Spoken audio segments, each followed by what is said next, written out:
Olá, no Direito Sem Fronteiras de hoje vamos falar sobre tuberculose.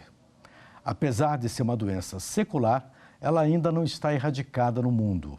O último relatório global, divulgado pela Organização Mundial da Saúde, a OMS, tem como meta erradicar a doença até 2030.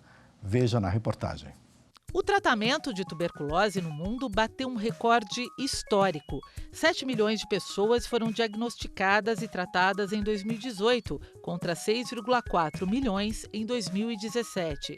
Como meta do Plano Global 2018-2022, foi lançado em Jacarta, Indonésia, o desafio de colocar 40 milhões de pessoas em tratamento da doença.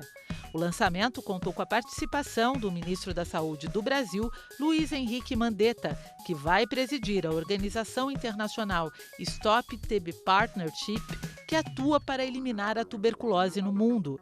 Já o relatório global da Organização Mundial da Saúde, a OMS, precisa alcançar a meta de acabar com a doença até 2030.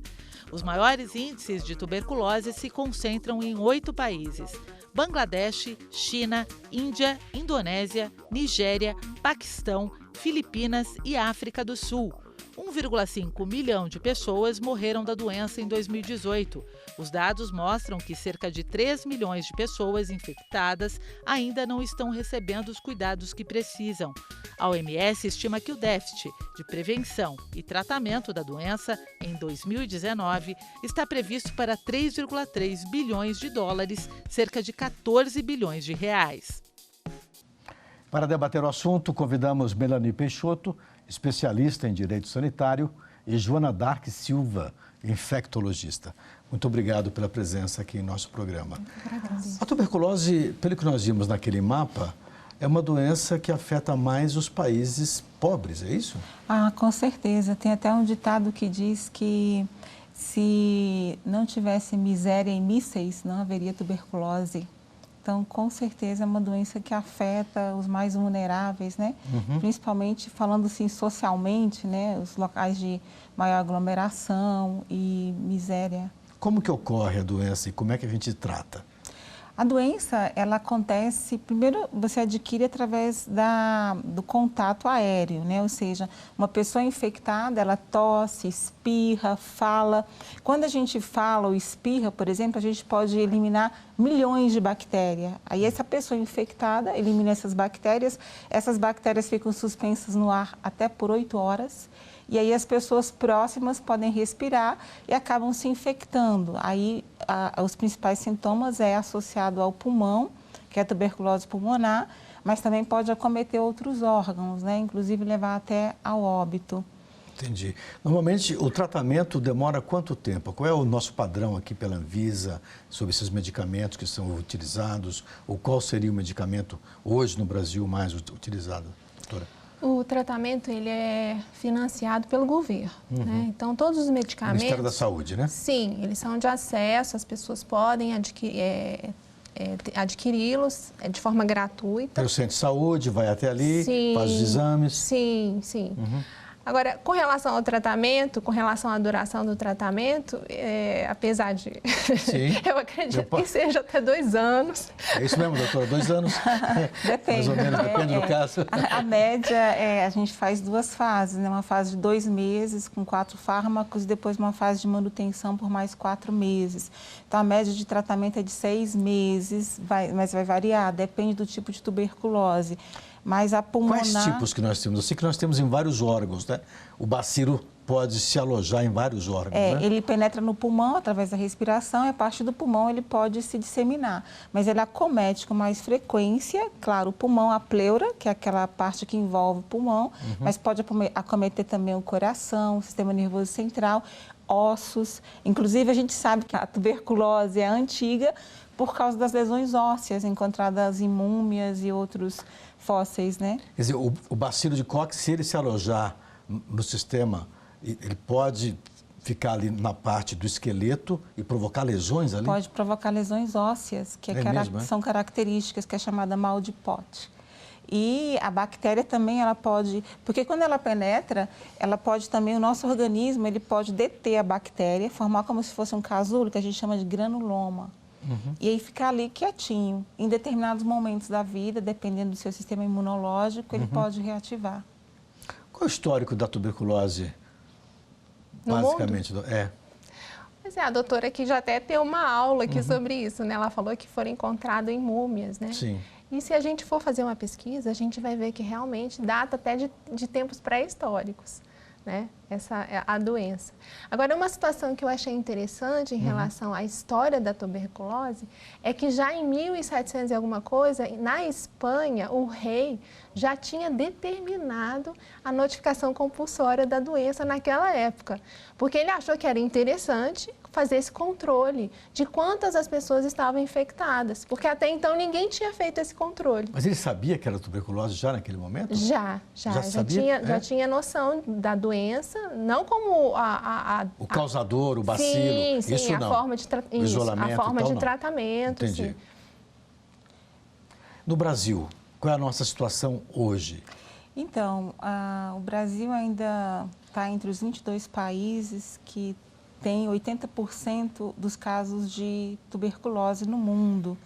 Nós ainda temos muitos casos por causa da dificuldade do tratamento. Como é um tratamento longo, que pode durar, dependendo da localização, até anos, às vezes as pessoas abandonam. E como são vários fármacos, as pessoas abandonam. E também tem a questão da resistência, que a gente também vive essa realidade no Brasil. Mas no Brasil a gente tem avançado, como a doutora falou, os fármacos são gratuitos, os serviços de saúde eles tentam fazer uma supervisão, o paciente vai na unidade, quando ele pega, ele toma parte do fármaco na unidade. Tem a questão da busca ativa no domicílio para poder controlar, mas ainda a gente tem um problema sério também por causa do HIV.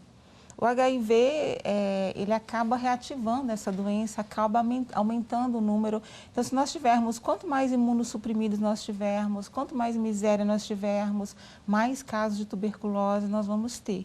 Então, é questão social também e de estruturação nos serviços de saúde. Esse dado é bem interessante. Você tem uma experiência razoável trabalhando pela Anvisa, né?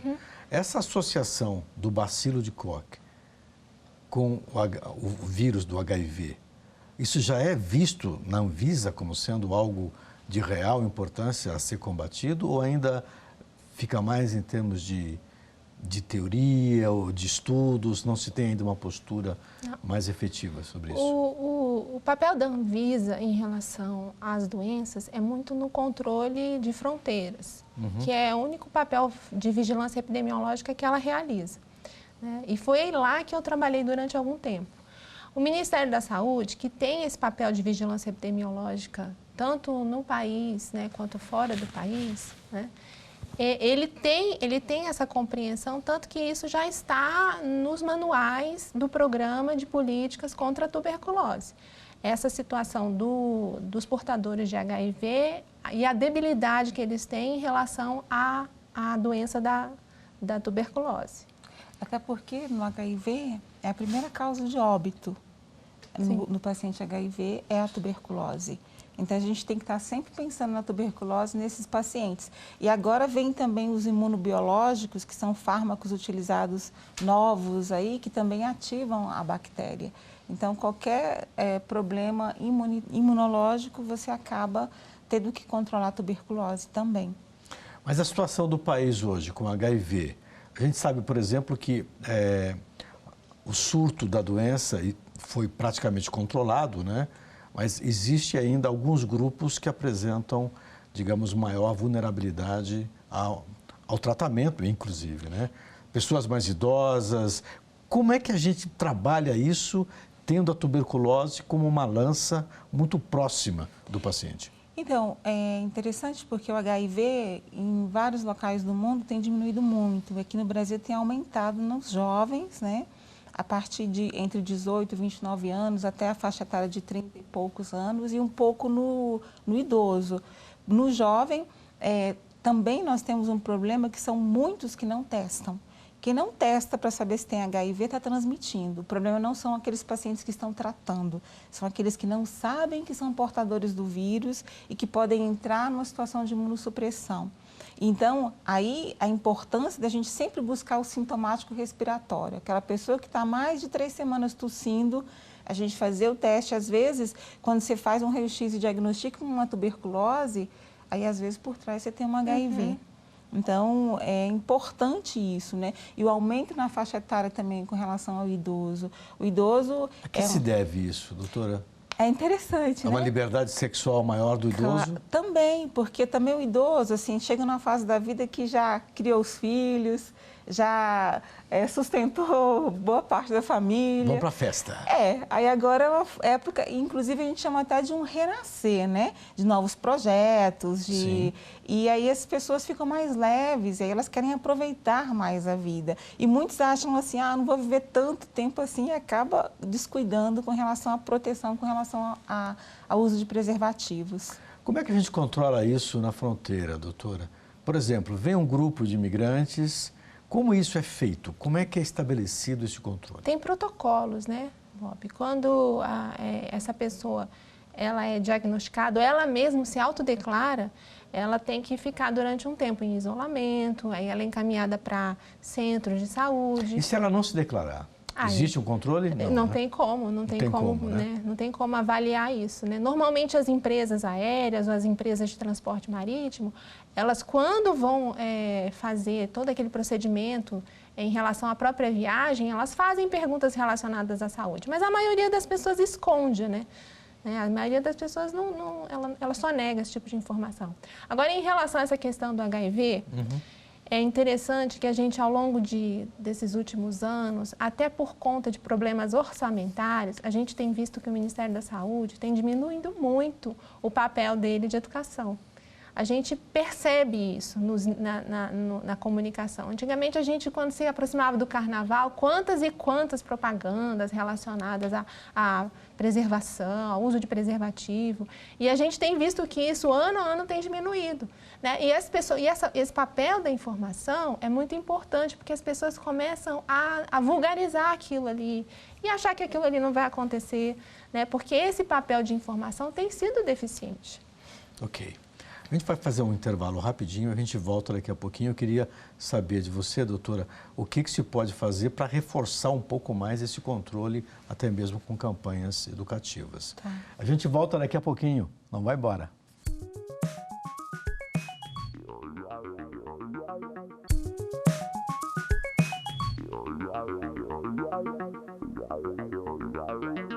O Direito Sem Fronteiras está de volta e hoje estamos falando sobre tuberculose no mundo. Você mencionou no primeiro bloco o grupo de mais jovens, né, até 34 anos, tá certo? 15 a 34, mais ou menos isso? Até 39. 39. E depois também o grupo de idosos, a partir de que idade? 50 anos, 55, 60? 55 não é idoso ainda. Não é idoso ainda? Não. Qual é a faixa? Em alguns países é a partir dos 70 já. 70 anos? No Brasil 60, né? Mas no Brasil 60? 60. De 60 em diante aumentou o índice de infectados pelo vírus HIV.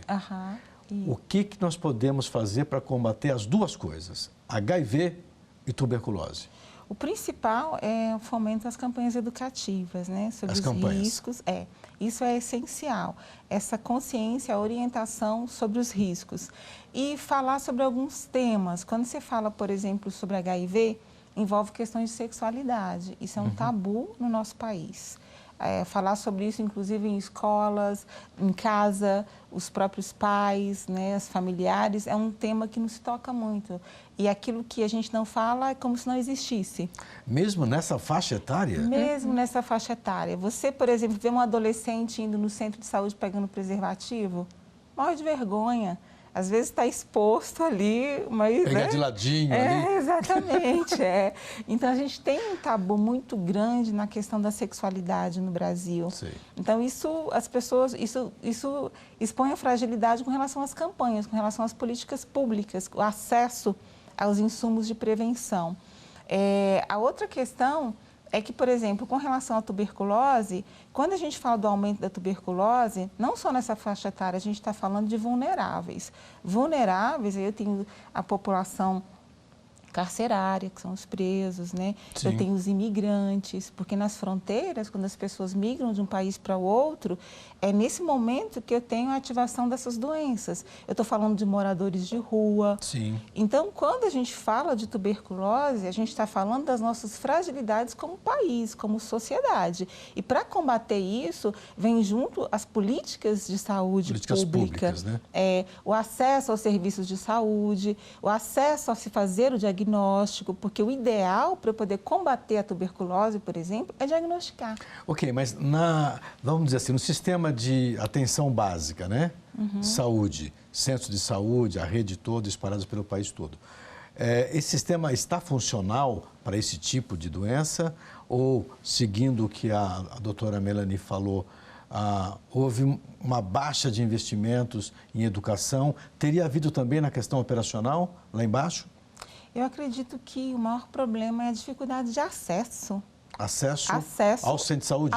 Aos serviços, seja no centro de saúde ou no hospital. Sim. Os pacientes, eles ficam perambulando às vezes, eles não conseguem entrar no sistema para poder ter a prescrição médica, para ter a prescrição e o acompanhamento. Mas como que ele pode ficar perambulando? É uma coisa interessante. Se, vamos dizer, o centro de saúde 1, que é o basicão, tá certo?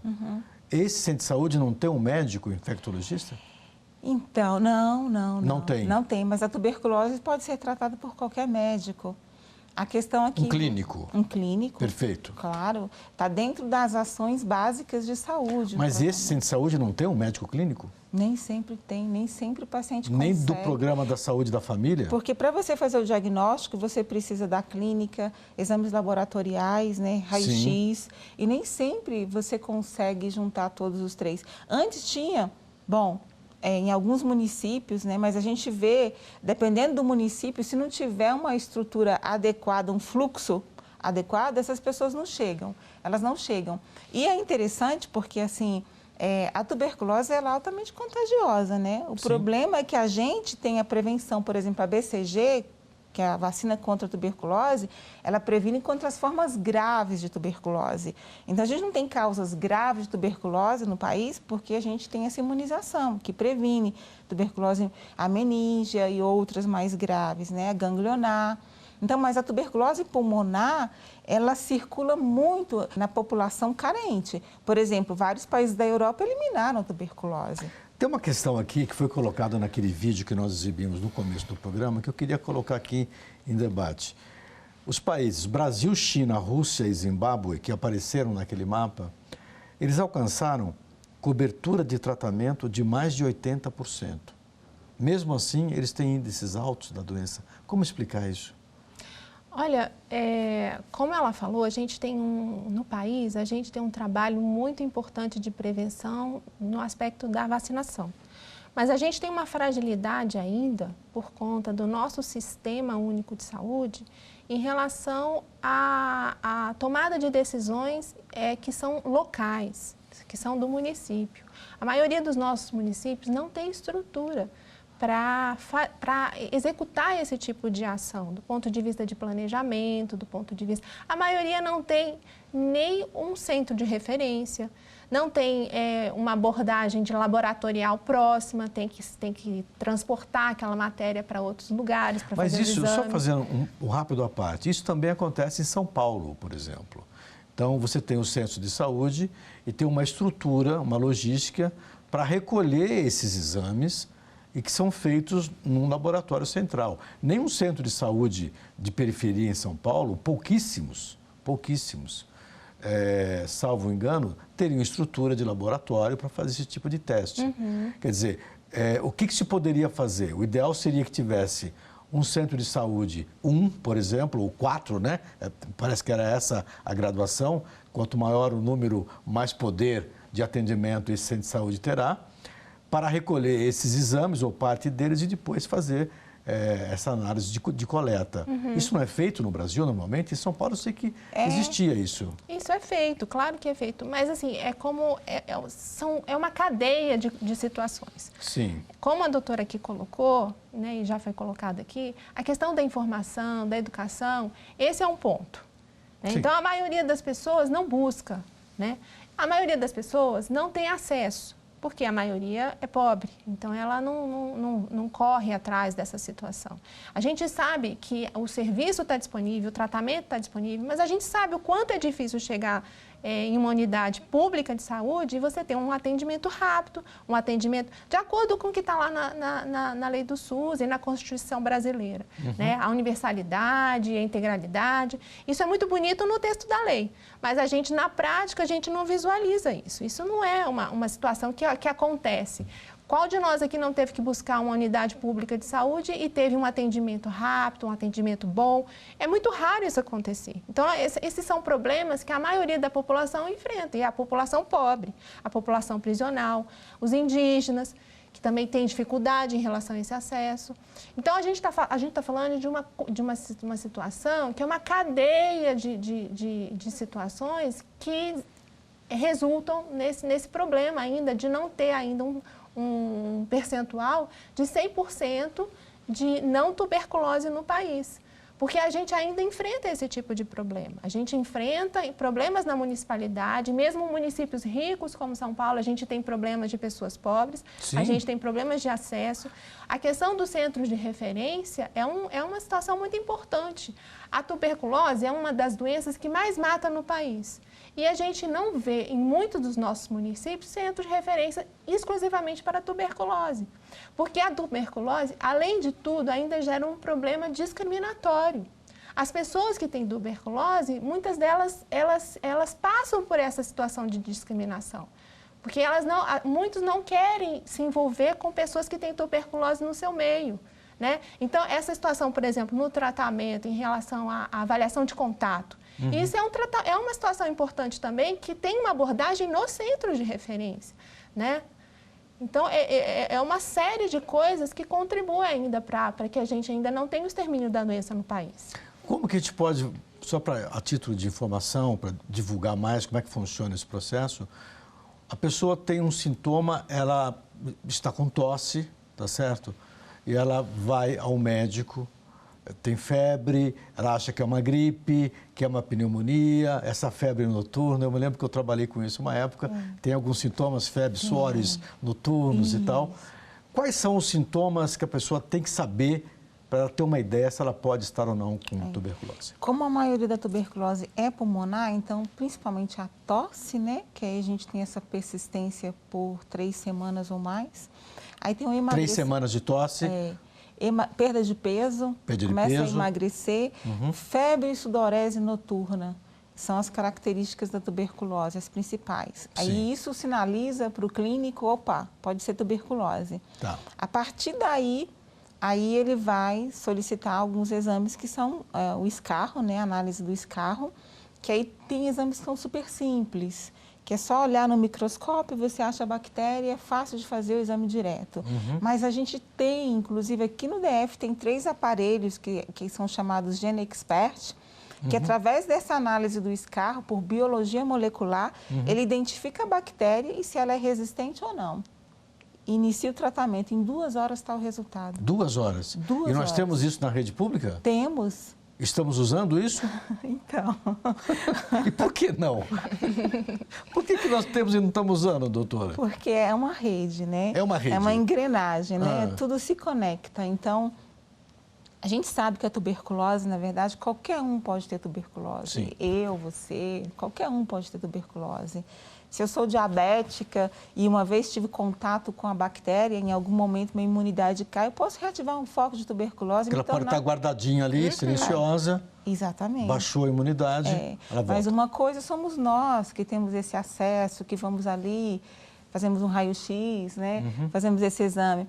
Agora, de forma geral, essa engrenagem nossa, ela ainda não está muito bem ajustada.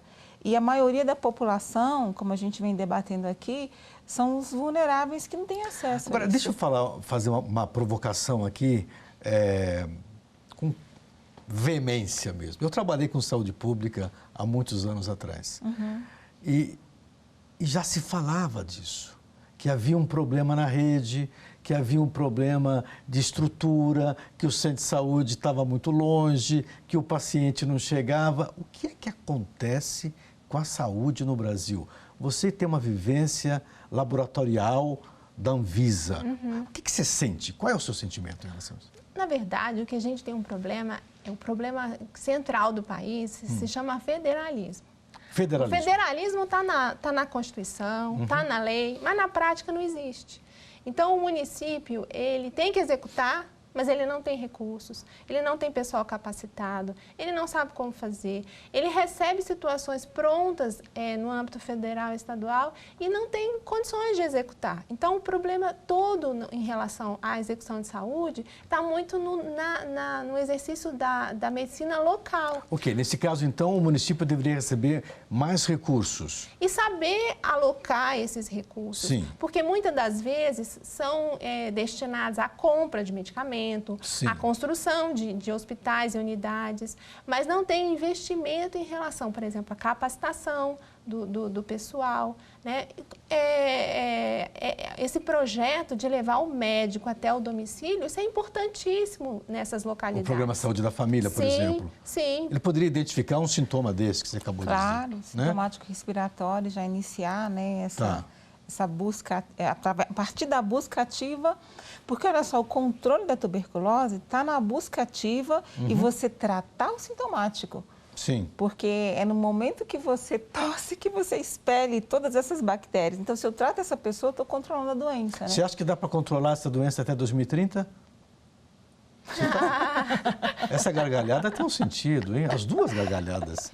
Eu sou o único sério aqui. Sabe? Não dá para controlar a doença, não dá para erradicar? Eu quero crer que sim. Eu quero você crer riu, que sim. você Agora, riu. a gente tem dentro de um cenário, para a gente analisar uma situação de políticas públicas em saúde, eu tenho que analisar também o aspecto econômico do país. Tudo isso está envolvido, né? Perfeito. Não tem como destacar uma situação sem analisar todo um contexto. Né? Tem que ter investimento em informação, em educação, capacitação, conhecimento técnico. A gente tem que buscar, de fato, um federalismo que acontece na prática, em que o município tem condição de gerenciar e aplicar seus recursos, independente do que ele recebe ou não da União. Então, tudo isso é importante. Tudo isso Perfeito. é importante, é um processo. Tá certo. Foi rapidinho, né? Infelizmente, chegamos ao final. Muito obrigado pela Eu que participação agradeço. aqui com a gente. E agradeço também a você que nos acompanhou. Veja a nossa programação completa no site da TV Justiça e também no nosso canal no YouTube. Nosso e-mail é direitosemfronteiras@stf.jus.br. Um abraço e até a próxima.